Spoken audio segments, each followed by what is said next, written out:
स्वागत आहे तुमचं माझ्या चॅनलवर. सगळ्यांना श्री स्वामी समर्थ. तर आजच्या या ब्लॉगमध्ये माझा पूर्ण रुटीन दिसणार आहे. नाश्त्यापासून तर संध्याकाळपर्यंतचा. तर अगोदर तुम्ही चॅनलवर नवीन असाल तर चॅनलला सबस्क्राईबसुद्धा करा.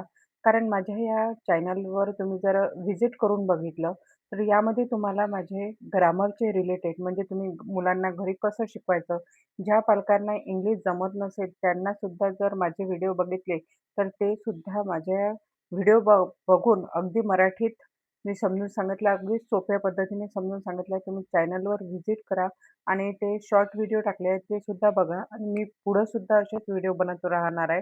तर ते तुम्ही बघा आणि तुमच्या मुलांना सुद्धा तुम्ही घरी बसूनच शिकवू शकता. तर त्यासाठीच तुम्ही ह्या चॅनलवर सबस्क्राईब सुद्धा करा आणि हा ब्लॉग कसा वाटला तुम्ही कमेंटमध्ये नक्की सांगा. तर इथे माझ्या मुलीची तयारी चालू होती, तिची अंघोळ वगैरे झाली होती आणि ते पहा इथूनच गेली आहे. ते किराणा अगोदर मी भरून घेत आहे. कारण काल रात्री आणला होता आणि वेळ झाला होता त्यामुळे मी आता भरून घेत आहे सकाळी. कारण मी जर आता किराणा भरला नाही तर ती सगळं त्यातले डब्बे वगैरे पूर्ण घरात नेते. आता सुद्धा ती नेतच होती. तर त्यामुळे तिच्याकडे एकीकडे लक्ष चालू होतं माझं आणि माझं कसं आहे मी जे थोडा जर किराणा संपला तर काय करते तेव्हाच्या तेव्हाच ते डब्बे धुवून काढते आणि तसेच ठेवून देते. आणि म्हणजे कसं एकसाथ आपल्याला सामानसुद्धा आवरायला बाहेर जात नाही आणि भांडेसुद्धा एकसाथ निघत नाही. तर जर कोणतेही वगैरे भांडे आपल्याला म्हणजे 8 दिवसातून, 1 महिन्यातून क्लीन करायला तेव्हा भारी जात नाही. तर इथं माझं चालू होतं आपले कढी-गोळे करणं. त्यासाठी मी 5 वाजता जेव्हा उठली तेव्हाच मी अगोदर अं, डाळ टाकली होती हरभऱ्याची आणि आज भाजीला दुसरं काहीच नव्हतं. तर अशा वेळेस मी अगोदरच त्याचे काय करायचं म्हणून सकाळीच डाळ टाकून दिली होती. आणि माझ्या आईच्याकडे म्हणजे माझी आई वेगळ्या पद्धतीने करायची. हे जे मी पद्धतीने करत आहे, ते माझ्या सासू अशाच पद्धतीने करत होती, वाफवून घेत होती. पण माझी आई मात्र डायरेक्ट कढी करून ते उकळायला ठेवली, तर त्यात डायरेक्ट गोळे टाकत होती त्यात. ते पण छान लागत होते आणि हे पण. आणि इथं जे मी घेतलेलं आहे, त्यामध्ये मी रात्रीची भाजी होती वांग्याची, त्याच्यातच मी ती पण त्यात आलूची टाकली सुद्धा भाजी आणि त्यात होती. तिखट, मीठ आणि धने पावडर असे टाकून त्याचे आता मी पराठे करणार होते. आणि हे सहारासाठी करणं चालू होतं आणि तिला खूप आवडतात आणि आम्हाला सगळ्यालाच आवडतात. आणि तिला बरं नव्हतं. तिला उन्हाळीचा त्रास आहे. आताच नाही तर तिला लहानपणापासून हा उन्हाळीचा त्रास आहे. तिला हिवाळ्यात सुद्धा उन्हाळी लागते. तर त्यासाठी बरीच ट्रीटमेंट घेतली म्हणजे अमरावतीला सुद्धा गेलो होतो. पण त्यावेळेस कोरोना होता. ती लहान होती.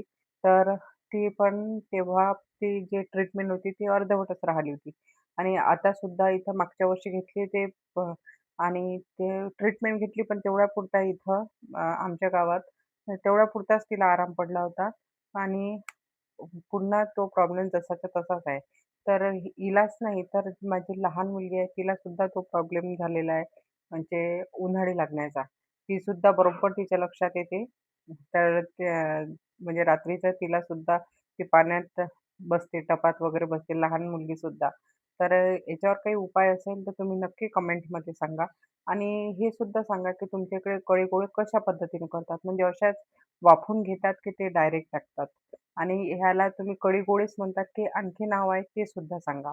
तर असे झाले होते आणि त्या कढीमध्ये थोडंसं हिंग टाकला, तर खूप छान लागते ती कढी. आणि मला वाटते मारवाडी लोकं म्हणजे हिंग वगैरे ते जास्त टाकतात. आणि इथं माझे कढी-गोळे तयार होते आणि आज फक्त कढी-गोळे आणि पोळ्याच केल्या होत्या. आणि त्यानंतर थोडासा दुपारचा आराम केला होता. फक्त गॅसचा ओटा आवरला होता आणि नंतर भांडे घासले होते आणि वातावरण सुद्धा छान होतं बाहेर. आणि थोडं मनाला चांगलं वाटते, की चला आता लवकर कामं झालेली आहे. त्यामुळे मी मग बाहेर गेली होती आणि सहारा आणि स्वामीनी झोपून होत्या. तर त्यामुळे मी बाहेर गेली आणि बसून होती.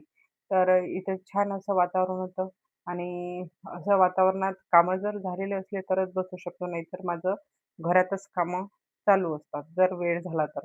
कारण प्रत्येक दिवसाचं रुटीन हे माझं प्रत्येकाचं असं असेल वेगवेगळं.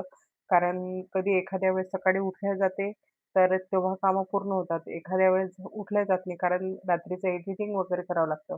तर इथं असो, तर इथं संध्याकाळचं चालू होतं आमचं आईस्क्रीम खाणं. तर ती बरोबर तिचे पप्पा आले, तर बरोबर तिच्या लक्षात येते काही ना काही आणलं असेल. तर हा माझा ब्लॉग कसा वाटला नक्की मला कमेंटमध्ये सांगा. आणि चॅनलला नक्की तुम्ही सबस्क्राईब करा.